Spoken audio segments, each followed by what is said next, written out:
قد هتكت الهوام جلدته، وأبلت النواهك جدته، وعفت العواصف آثاره، ومحى الحدثان معالمه، وصارت الأجساد شحبة بعد بضتها، والعظام نخرة بعد قوتها.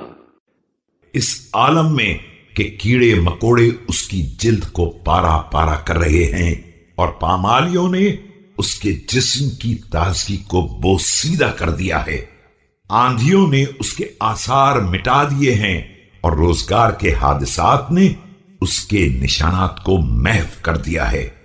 جسم تازگی کے بعد ہلاک ہو گئے ہیں، اور ہڈیاں طاقت کے بعد بوسیدہ ہو گئی ہیں۔ والأرواح مرتهنة بثقل أعضائها، موقنة بغيب أنبائها، لا تستزاد من صالح عملها، ولا تستعتب من سيء زللها۔ روحیں اپنے بوجھ کی گرانی میں گرفتار ہیں، اور اب غیب کی خبروں کا یقین آ گیا ہے۔ اب نہ نیک اعمال میں کوئی اضافہ ہو سکتا ہے، اور نہ بدترین لغزشوں کی معافی طلب کی جا سکتی ہے۔ أولستم أبناء القوم والآباء وإخوانهم والأقرباء، تحتذون أمثلتهم، وتركبون قدتهم، وتطؤون جادتهم۔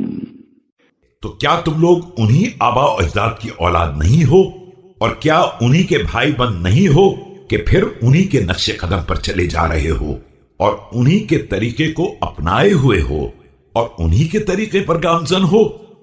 فالقلوب قاسية عن حظها، لاهية عن رشدها، سالكة في غير مضمارها، كأن المعني سواها، وكأن الرشد في إحراز دنياها۔